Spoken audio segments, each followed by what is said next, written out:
jajan pisang coklat lumer di kadaina si gemoy.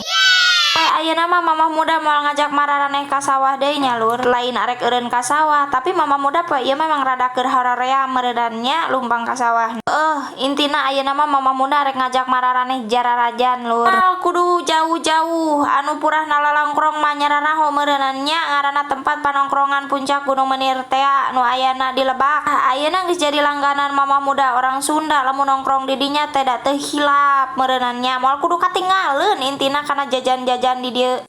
Dina teh sing horeng si kedai gemoy ieu teh menyediakan pisang coklat lumer. Jur deui aya aneka jagung goreng cenah. Aya deui aneka singkong goreng cenah ngaranna teh. Ju teh mah besi maraneh kabuhulan cenah nya keur nyana teh teu hilap disadiakeun oge aneka minuman. Nah hargana ge termasuk tempat panongkrongan ge da teu mahal-mahal lur, worth it cek mamah muda mah hargana. Jadina teh dengan uang 10.000 teh geus meunang meureunannya hahakan nu ngaranna pisang coklat lumer teh satu porsi. Nah cenah isina opat jeung sarua bae arek najan arek singkong arek jagong ge sarua hargana mah 10.000. Mana Gusti ieu dina topingna ge meni teu koret jasa ya gemoy bageurnya nitikeun sakadaek we ieu ku mere topingna ge teuing ieu nya meni ku bager-bager teuing. Sia mama muda mah sakali meuli ge 4 porsi cenah ge da heueuh atuh duit 10.000 ku zaman ayeuna mah nya. Deui buat mararaneh anu sok purah nalalongkrong di Gunung Menir daripada ngaburayot gado teh mah atuh mendingan bari atrok-atrokannya huntu ngagaya manuk kieu ngeunah.